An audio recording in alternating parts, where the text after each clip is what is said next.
এই শোনো না গো, আমাদের পুতুল ডায়েরি চ্যানেলটি সাবস্ক্রাইব করে পাশে থাকা বেল আইকনটি বাজিয়ে দিও প্লিজ। আর গল্পটি ভালো লাগলে অবশ্যই লাইক কমেন্ট করে শেয়ার করে দিও। ধন্যবাদ।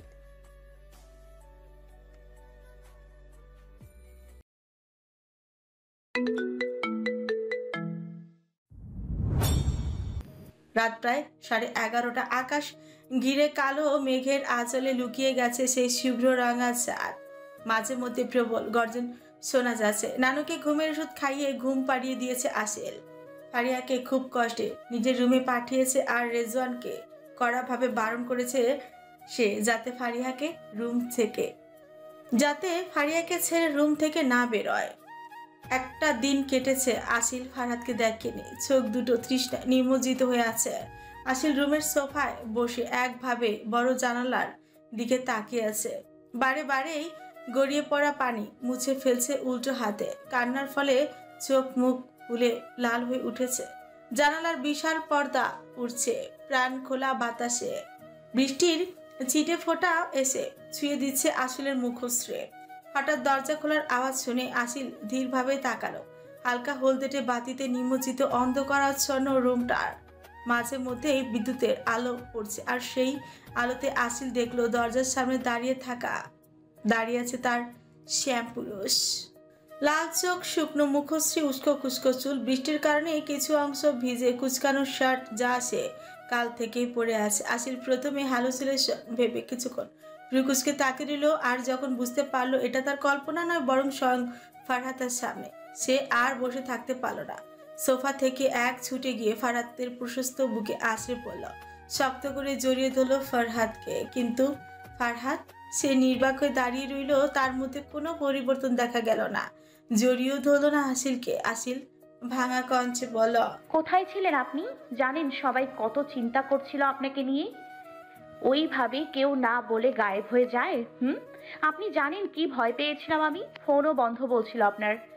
মাথায় বাজে চিন্তা ঘুরপাক খাচ্ছিল। এইভাবে যাবেন না প্লিজ, আমি কষ্ট পাই, বোঝেন না আপনি? ফারহাত চুপচাপ শুনল আসিলের আবেগ আর চিন্তা মিশ্রিত প্রখর শব্দগুলো। আসিলের কথায় কোনো প্রতিক্রিয়া না দেখে শান্ত কণ্ঠে বলে, তুমি যাওনি এখনো? আসিল বিস্ময় বিমূঢ় হয়ে গেল। বুক থেকে মাথা তুলে অবিশ্বাস্যভাবে দ্রুততার সাথেই বলল, মানে কোথায় যাব আমি? বলেছিলে তুমি আমায় ছেড়ে চলে যাবে, আমার বিষাক্ত ছায়া হতে দূরে চলে যাবে, শেষ করবে এই সম্পর্ক। তখন আমি তোমায় আটকাতে চেয়েছিলাম, রাখতে চেয়েছিলাম নিজের সান্নিধ্যে, কিন্তু এখন আমি তোমায় বলছি চলে যাও। এই মানবের কোনো পরিচয় নেই, নেই কোনো অস্তিত্ব। এই প্রাণহীন মানুষের কাছে থেকো না আসিল, না হলে তুমিও নিথর হয়ে যাবে।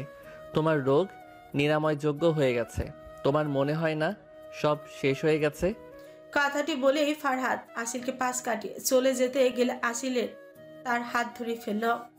আবারও ফারহাদের মুখোমুখি হয়ে বলল, না, কিছু শেষ হয়নি ফরহাদ। বিশ্বাসের ওপর এই দুনিয়া।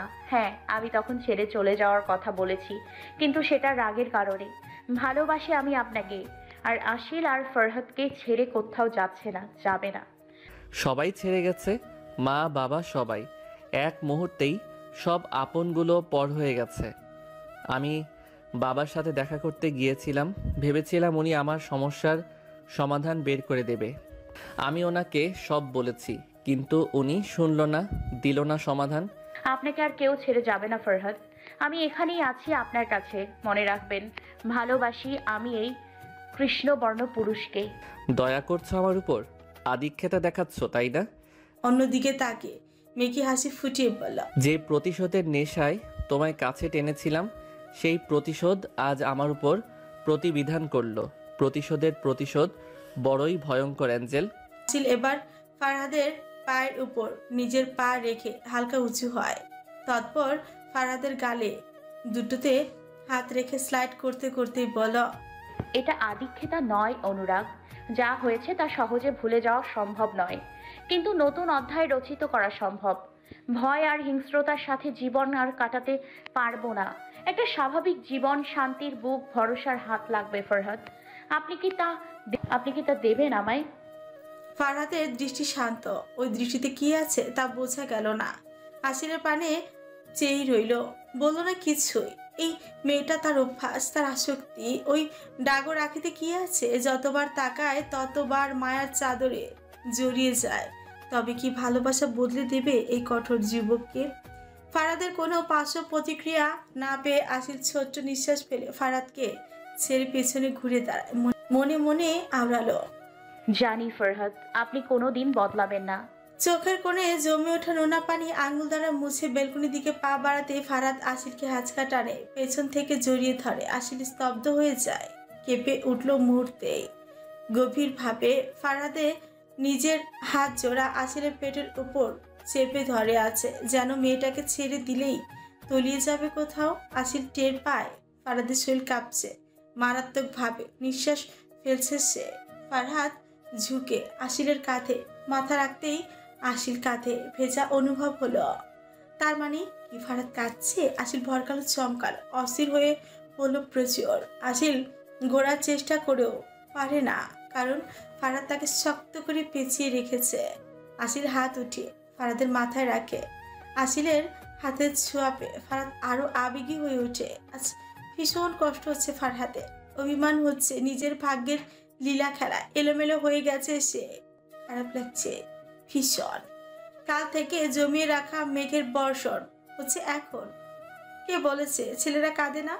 জীবনে আসা ঝড় যখন তার তীব্রতা বাড়িয়ে দেয়, বুকের চিনচিনে ব্যথাটা যখন সহ্য সীমা অতিক্রম করে, অসহায়ত্ব যখন ঘিরে ধরে চারিপাশ থেকে, তখন পৃথিবীর সকল বাধা পেরিয়ে ঝরে পড়ে সেই সূক্ষ্ম পানি কণাও। ফারাদের ক্ষেত্রেও তাই হচ্ছে। না, আর পারল না নিজেকে ধরে রাখতে। কি হবে যখন কেউ হঠাৎ করে জানতে পারবে যাকে সে জন্ম থেকে নিজের বাবা বলে জেনে এসেছে, আসলে সে তার বাবাই নয়? ভেঙে যাবে সে, হারিয়ে ফেলবে সে নিজেকে এক অনিশ্চিত গন্তব্যে। এরই মধ্যে ফারহাদের ভাঙা কণ্ঠ শ্রবণে আসে আসিলের। আসিল, ভীষণ ক্লান্ত আমি। তোমার ভালোবাসা চাই।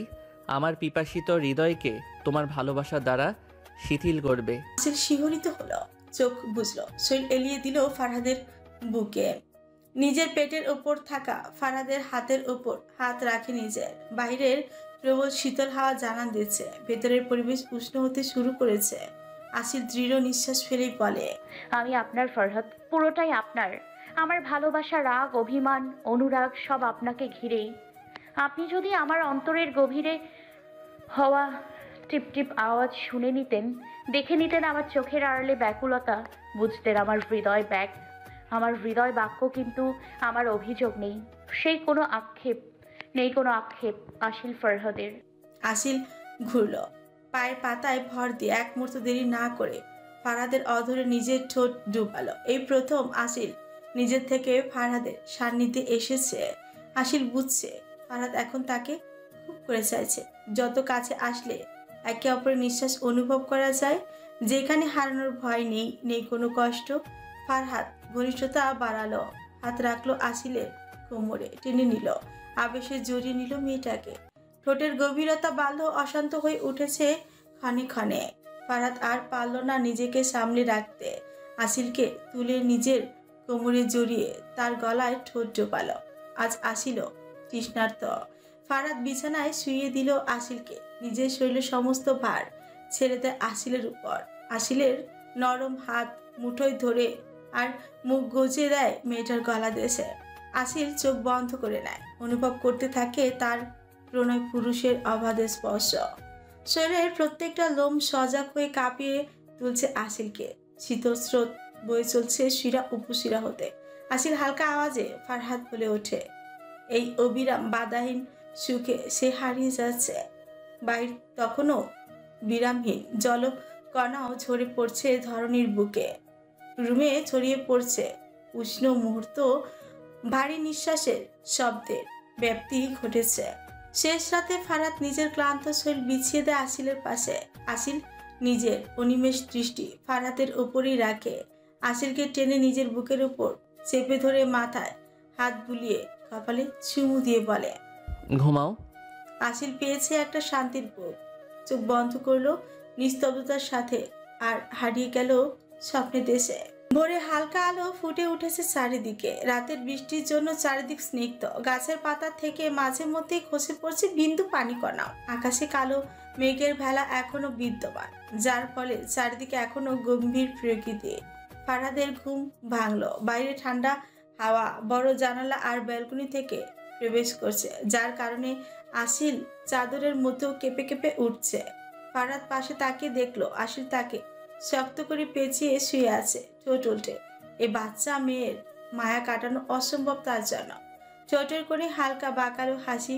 ফারহাদের মুখের উপর পড়ে থাকা আসিলের কেশ কানের পিছনে গুজে দিয়ে আদরে চুমু বসালো নরম গালে।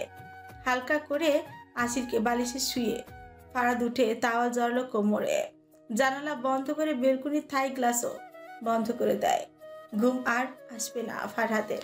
কাল রাতে আসিলের সাথে কাটানো প্রণয় মুহূর্তের কথা ভাবতে ফারহাদ তাকে আসিলের দিকে। অনেক দিন পর মেয়েটাকে এত কাছে পেল সে কাল। ফারহাদ ফ্রেশ হয়ে জিন্স আর শার্ট লেদার জ্যাকেট পরে নেয়। আসিলের কপালে একটা গাঢ় চুমু খেয়ে বেরিয়ে পড়ল রুম থেকে।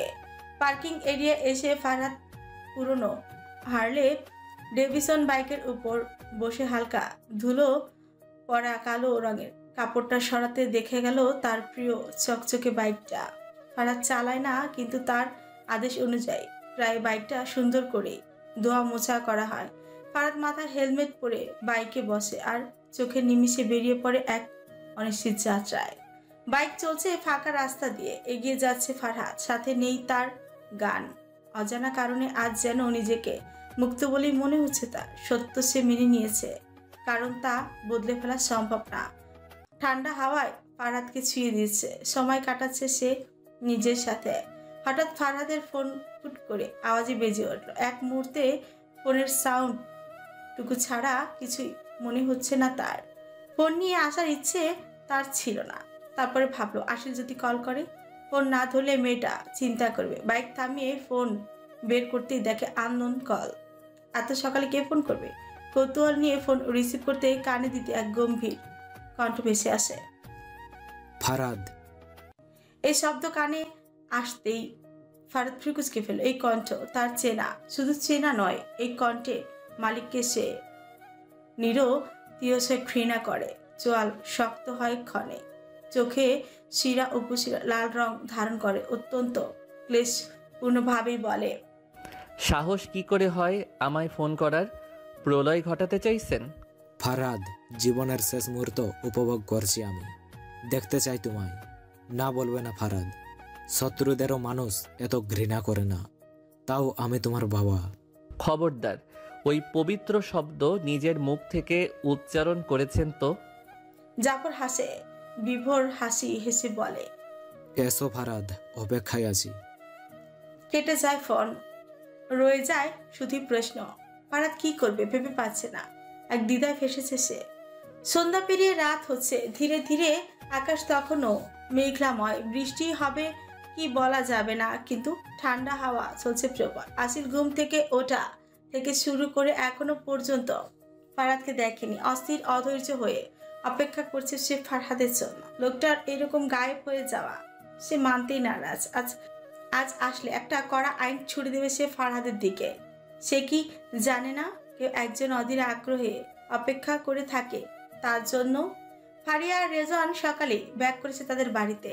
ফারহাদের সাথে দেখা না হয় ফারিয়া অনেক কষ্ট পেয়েছে। রেজন নিজেকে তো সামনে রেখেছে, কারণ সে ভেঙে পড়লে ফারিয়াও ভেঙে পড়বে। নানু সারাদিন রুমেই ছিল, এমনিও তার শরীর ভালো নয়। ড্রয়িং রুমে সোফায় বসে আসিল অপেক্ষা করছে। ফোনের উপর ফোন করছে, কিন্তু ফারহাদ ফোন রিসিভ করছে না। চিন্তা হচ্ছে ভীষণ।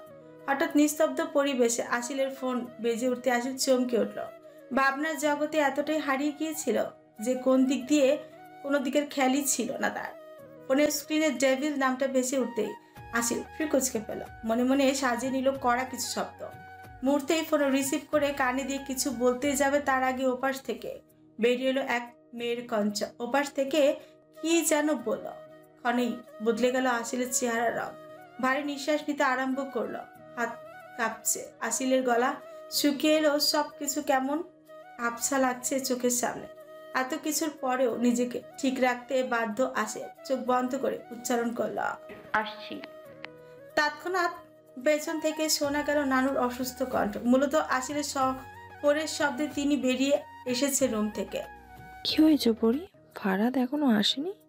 আসিল তাকালো নানুর দিকে, চোখ ভর্তি পানি, স্তব্ধ চাহনি, না চাইতো ভাঙা কঞ্চে বলল, ওনার অ্যাক্সিডেন্ট হয়েছে নানু, প্রাইভেট হসপিটালে ভর্তি উনি।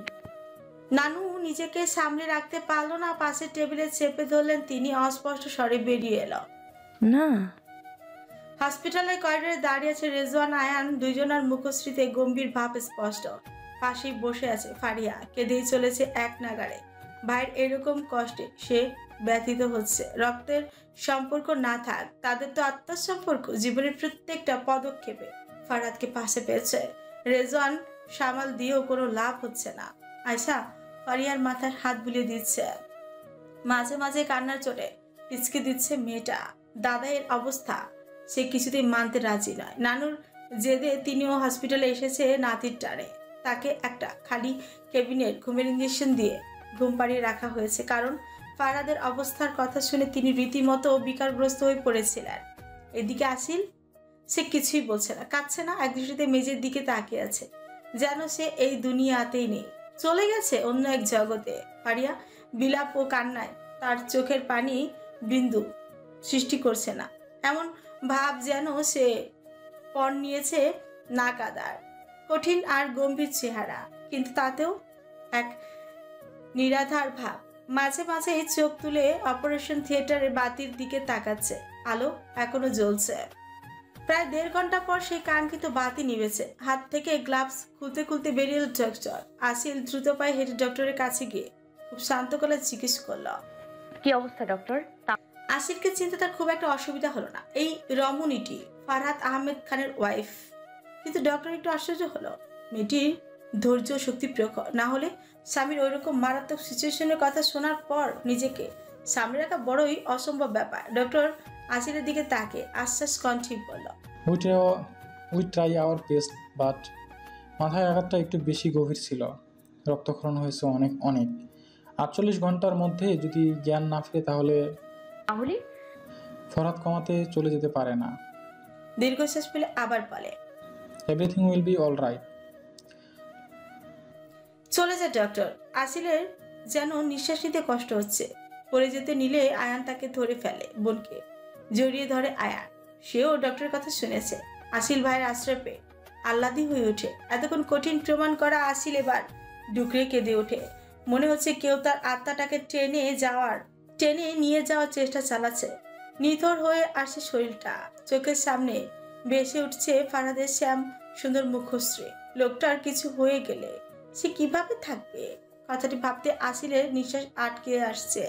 আসিল যেন দিশেহারা, নিজেকে কেমন অপূর্ণ লাগছে। নিজের অস্তিত্ব আছে ওই মানুষটার মধ্যে।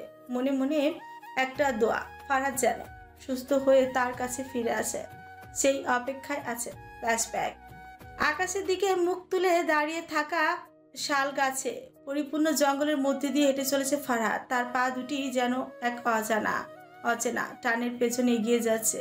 সে কেন যাচ্ছে, কিসের জন্য যাচ্ছে সে জানে না। চারিদিকে নাম না জানা পাখিদের কিচিরমিচির শব্দ। শুকনো পাতাগুলি কাল রাতের বৃষ্টির ফলে লেপ্টে রয়েছে একে অপরের সাথে। আজ মেঘ জমাট আকাশে হালকা সাদা আলো এসেছে, পড়েছে শাল গাছের পাতা ভেদ করে। চোখে মুখে অদ্ভুত এক ক্লেশ। খয়েরি রঙের চোখ দুটো কেমন জানে হয়ে আছে। কি আছে ওই গভীর আখিতে? ঠান্ডা শীতল হাওয়া সিল্কের চুলগুলো এলোমেলো করে দিয়ে কপালে ফেলেছে। হঠাৎ করে স্থির হয় সেই চলমান পা দুটো। গম্ভীর নিঃশ্বাস ফেলে তাকায় সামনের দিকে। চোখে পড়ে সেই কাঠের ছোট্ট পরিত্যক্ত বাড়িটা, যার দিকে এতক্ষণ ধরে নিজেকে এগিয়ে নিয়ে যাচ্ছিল ফারহাদ। তার বাবার প্রিয় এই জায়গা, এই নিরিবিলি পরিবেশ সময় কাটাতেন প্রায়। বাবা ছেড়ে যাওয়ার পর থেকে এই জায়গা আর বাড়িও ত্যাগ করেছে সে। কিন্তু আজ হঠাৎ করে মনে হলো এই জায়গাটা তাকে ডাকছে, এই পরিবেশটা আহ্বান জানাচ্ছে তার ঘ্রাণ নিতে। ফারহাদ চোখ গেল, লম্বা প্রশ্বাস ছেড়ে পা বাড়লো বাড়িটির দিকে। কিন্তু ঠিক সেই মুহূর্তেই ভেসে এলো একজনের গলার স্বর, আমি জানতাম তুমি আসবে ফারাদ। ফারহাদ মাথা তুলে তাকায়, সাথে সাথে তার কপালে ভাঁজের সৃষ্টি হয়, কারণ বাড়ির ভেতর থেকে বেরিয়ে আসছে জাফর। ঠোঁটে তার চওড়া হাসি, এক তৃপ্তির হাসি। তার আশা যেন পূরণ হয়েছে। সে যেন জানতো ফারাদ আসবেই। এই রক্তের টানে সে আসতে বাধ্য। ফারাদ নির্বাক। সে চতুর, চালাক, মাফিয়া মাস্টার মাইন্ড ধাঁধায় পরিপূর্ণ। ফারাদ আজ যেন নিজেই এক গোলক ধাঁধায় এসেছে।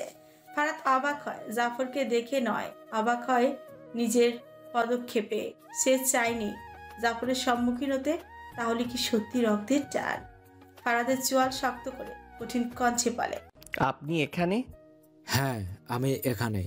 তোমার জীবনের এক বড় আর নিষ্ঠুর সত্য তোমার সামনে।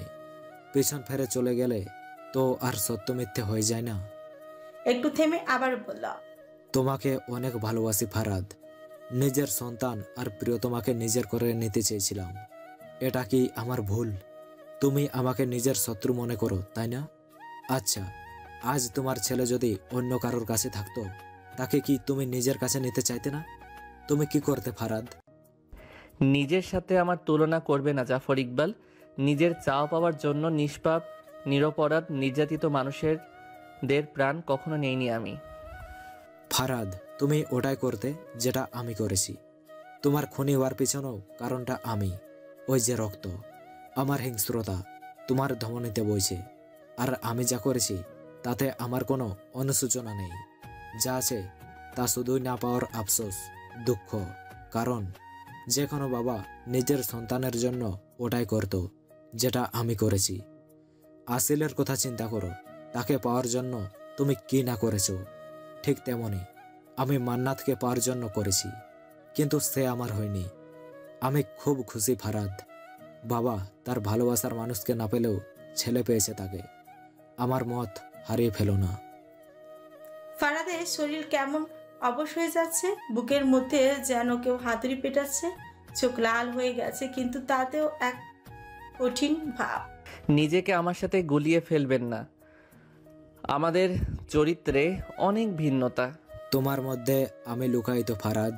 চাইলেও নিজেকে সরিয়ে ফেলতে পারবে না। ফারাদ, আর বেশি সময় নেই আমার কাছে। জীবনের শেষ সময় চলছে আমার। শেষ ইচ্ছেটাকে তুলে ধরতে চাইছি। যেটা শোনার সুযোগ কোনোদিন হয়নি, সেটাই আজ শুনতে চাইছি। একবার বাবা বলে ডাকবে আমায়? ফারাদ তাকায় জাফরের দিকে। শেষ ইচ্ছে বলতে কি বোঝাতে চেয়েছে সে? কত কত শত স্বপ্ন নিয়ে দৃষ্টি সীমাবদ্ধ করেছে জাফরের উপর। এগিয়ে বাড়ির ভেতরে প্রবেশ করতে নিলে জাফর তেজি কণ্ঠে বলে, ওখানেই দাঁড়াও ফারাদ, ভেতরে আসবে না। সময় কম। বলেছিলে হারিয়ে যেতে। আজ তোমার সেই ইচ্ছে পূরণ করব। আমার একটা কথা রাখো ফারাদ, বাবা বলো একবার, একটা বার। ফারাদ কিছুই বুঝতে পারছে না। আপনি কি যা তা বলছেন? আর মাত্র 10 সেকেন্ড। বলো ফারাদ, একবার বাবা বলো। আজ বড়ই অসহায় আমি।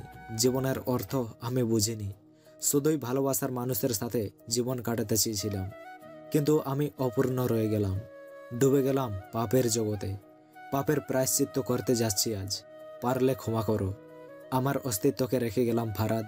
মাঝে মধ্যে এই গুনাহগার বান্দার জন্য আল্লাহর কাছে ক্ষমা প্রার্থনা করো। নতুন করে জীবন শুরু করো। কারণ এই হিংস্র জীবনে শুধু কষ্ট আছে ফারাদ। মান্নাতকে আজ অনেক দেখতে ইচ্ছে করছে। হঠাৎ একটা বিকট শব্দে নিস্তব্ধ হয়ে যায় এই মনোরম পরিবেশ। গাছের ডালে বসে থাকা পাখিরা মূর্তি উড়াল দেয় দূর আকাশের দিকে। তাও তাও করে জ্বলছে সেই কাঠের বাড়িটা। সে জ্বলন্ত শিখা কোথাও সত্যি হারিয়ে গেছে জাফর ইকবাল নামক সেই মানুষ। ফারাদ ছিটকে পড়ে অন্য পাশে। চোখের সামনে সব শেষ হয়ে যেতে দেখলো ফারাদ। এটাই কি শেষ নাকি শুরু? কাঠের বাড়িটির সাথে মিলিয়ে গেল কারো অস্তিত্ব। কিছুক্ষণের মধ্যেই শুনশান নীরবতা ছড়িয়ে পড়ল চারিদিকে। আকাশে হঠাৎ ভয়ঙ্কর ভাবে বিদ্যুৎ চমকালো। কালো মেঘ জমাট বাঁধতে লাগলো ধীরে ধীরে। ফারাদের শান্ত দৃষ্টি আগুনের রেডিয়ান শিখার দিকে। হুট করে হাঁটু মুড়ে বসে পড়ল সে। না চাইতো ডান চোখ থেকে এক বিন্দু মুক্ত খসে পড়ল। কেন, কিসের জন্য জানে না। এক ঘোরের মাঝে ফারাদ উচ্চারণ করে, বাহ। পরের বাক্য উচ্চারণ করার আগে হুঁশ ফিরে তার। এক গভীর অনুধ্যায় এর মধ্যে রয়েছে ফারহাদ। নিচের দিকে তাকে হেঁটে চলেছে সে, আপন মনে আশেপাশের খেয়াল নেই তার। জঙ্গল পেরিয়ে হাইওয়েতে চলে এসেছে সে, কিন্তু তাতে তার কোনো মাথা ব্যথা নেই।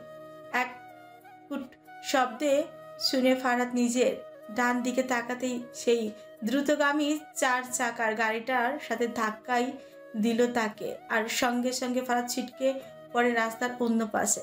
মাথা গিয়ে লাগে পাথরের সাথে, রক্তে ভিজে যায় ফারাদের মুখশ্রী। আসিলের আশ্চর্য চেহারা চোখের সামনে ভেসে উঠল। জ্ঞান হারালো ফারহাদ। ফারাদের অবস্থা দেখে গাড়ির চালক ভয় পালিয়ে যায়। ফারাদ ওখানে কতক্ষণ পড়েছিল তা অজানা। তৎপর কোনো এক মানুষ সেই রাস্তা দিয়ে যাওয়ার সময় ফারাদকে ওইভাবে পড়ে থাকতে দেখে তাকে নিয়ে হসপিটালে অ্যাডমিট করে। অ্যান্ড ঘণ্টাখাস যেন কেউ উল্টিয়ে দিয়েছে। বালুকণাগুলো বাধাহীন হয়ে ঝরে পড়েছে নিচের দিকে। এরই মধ্যে কেটেছে 18 ঘন্টা। সময় বয়ে চলেছে নিজের স্রোতে।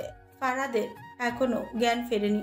শ্বাসরুদ্ধকর অবস্থার সবার। নানু জায়নামাজ ছেড়ে ওঠেনি 1 মিনিটের জন্য। নাতির সুস্থতার জন্য হাত তুলে মোনাজাতে লিপ্ত তিনি। ফারিয়া রেজনের বুকে মাথা রেখে অনুভূতিহীনভাবে পড়ে রয়েছে। আয়শা আসিলের পাশে বসে আছে। আয়ান মাঝে মধ্যে ডক্টরের কাছে গিয়ে নানান প্রশ্ন জিজ্ঞেস করছে ফারাদের সম্বন্ধে। আসিলের চোখ মুখ শুকিয়ে গেছে। বাইরে নিজেকে শান্ত রাখলো, ভেতরে তার রক্তক্ষরণ হচ্ছে। কান্না গলার মাঝে আটকে পড়েছে। গলা শুকিয়ে আসছে, শরীর কেমন অসাড় হয়ে যাচ্ছে। কষ্ট হচ্ছে ভীষণ। দুটো চোখ ফারহাদকে দেখার আবেদন করছে। আসিল ফট করে উঠে দাঁড়ালো। তা দেখে আয়ান বলল, আসিল আমার জান, কি হয়েছে? শরীর খারাপ লাগছে? খিদে পাচ্ছে? আমায় বল। আসিল ছলছল চোখে আয়নের দিকে তাকিয়ে কাপা কঞ্চে বলল, আমি ওনাকে দেখতে চাই ভাই, একবার ওনার হাতটা ধরতে চাই। কোনো কথা বলবো না, শুধু ওনার কাছে যাবো একটু। ভাই প্লিজ, আমি পাগল হয়ে যাচ্ছি ভাই, ওনার কাছে যাব আমি, প্লিজ শুধু একটু সময়ের জন্য, প্লিজ ভাই। আসিলের এই রকম পাগলামি দেখে আয়নের বুক ধক করে উঠল। আয়ান ডক্টরের কাছ থেকে পারমিশন নিল। ডক্টররা প্রথমে কঠিনভাবে না বললেও আয়নের অনেক রিকোয়েস্টে আর জোরাজুরিতে করাতে তারা 5 মিনিট সময় দিল আসিলকে দেখা করার জন্য। মুখে অক্সিজেন মাস্ক লাগানো, হাতে উল্টো পিঠে স্যালাইনের জন্য সরু সুচ ফোটানো, কপালে সফেদ, মাথার অর্ধেক সাদা কাপড়ে ব্যান্ডেজে বাঁধা, খালি শরীরের বুকের বাঁ পাশে ছোট্ট ব্যান্ডেজ করা, ডান হাতের বাহুতে একইভাবে সাদা কাপড়ে বাঁধা। ফারাদ শুয়ে আছে। চারদিকে নাম না জানা মেশিনের সমাবেশ। আসিল ধীর পায়ে এগিয়ে গেল ফারাদের দিকে, টুলে বসে আলতো হাতে ফারাদের হাত নিজের মুঠোয় ভরে নিল। নোনা জল গড়িয়ে পড়ল গাল বেয়ে। ফারাদের হাতের ভাঁজে গাঢ় চুমু দিয়ে বলল, আর কত আমায় অপেক্ষা করাবেন ফরহাদ? উঠুন না এবার। আপনি জানেন না আপনার অ্যাঞ্জেল কষ্ট পাচ্ছে? সে যে কঠিন থাকার চেষ্টা করেও ব্যর্থ হচ্ছে বারবার। ফারিয়া কান্না করতে করতে অসুস্থ হয়ে পড়েছে। নানু জায়নামাজ ছেড়ে উঠছে না। ভাইজান কিছুই বলছে না, চুপ হয়ে গেছে একদম। সবাই আপনার অপেক্ষায় আছে ফরহাদ। এই মেয়েটা যে অনেক ভালোবাসে তার শ্যাম পুরুষকে, তাকে ছাড়া মেয়েটার জীবন অপূর্ণ। আমাকে অপূর্ণ রাখবেন না ফরহাদ। আসিলের কথাগুলো বলে ফারাদের হাত ছাড়িয়ে পেছন ফিরে উঠে যেতে নিলেই তার হাতের কনিষ্ঠ আঙ্গুলে টান পড়ে। আসিল চমকে ওঠে, ফ্রিকুচকে পেছনে ফিরতে দেখে ফারাদ তাকিয়ে আছে তার দিকে। আসিল তো বিশ্বাসই করতে পারছে না, মুখ হা করে তাকিয়ে আছে পলকহীন ভাবে। ফারাদ অক্সিজেন মাস্কটা নিজে টেনে সরিয়ে দেয়। আসিলের দিকে তাকে উচকে হাসি দেওয়ার চেষ্টা করে নিম্ন কণ্ঠে বল, আসিল মুখ বন্ধ করো, মশা ঢুকে যাবে। আসিল ফিক করে হেসে দেয়। তৎপর ফুপিয়ে কেঁদে ওঠে। এই কান্না শুকিয়ে ভালোবাসার মানুষটিকে আবারও ফিরে পাওয়ার আনন্দ লুকিয়ে আছে এই অশ্রুতে। আসিল ঘনিষ্ঠতা বাড়িয়ে ফারাদের কপালে ঠোঁট ছোঁয়ায়। ফারাদ আবেগে চোখ বন্ধ করে ধিমি আওয়াজে বলে, এই স্পর্শে আমি কাতর। ঘনিষ্ঠতা বাড়িও না অ্যাঞ্জেল, আমি অসুস্থ। আসিল ভরকালো, দ্রুত সরে দাঁড়াল। লজ্জা পেল বটে। ডক্টরকে ডাকার জন্য গমন করতে আবারও শ্রবণে আসে ফারাদের কণ্ঠ। উঠেছি, তোমার অপেক্ষায় অবসান ঘটিয়েছি। তোমায় অপূর্ণ থাকতে দেই কিভাবে? আর কষ্ট পেতে দেব না তোমায়। মনে রেখো, ভালোবাসি না বললেও ভালোবাসা যায়। আসিল চোখ বড় বড় করে পেছনে ফিরে ফারাদের দিকে তাকায়। তার মানে সে সব শুনেছে। জ্ঞান ফিরেছে তার অনেক আগে। আসিল কৌতূহলী ভাবে বলে। তার মানে আপনি? আসিলের কথা শেষ হওয়ার আগেই ফারাদ ঠোঁট কামড়ে হেসে বলল, তোমার হাতের স্পর্শে মনে হয় প্রোটিন ভিটামিন আছে। দেখো নিথর হৃদয় সহ দেহ কেমন জেগে উঠেছে। আসিল ছোট ছোট চোখ করে কেবিন থেকে বেরিয়ে যায়। ডক্টরদের সূচিত করলে তারা ফারাদকে চেক আপ করে বলল, now he is out of danger, get well soon young man.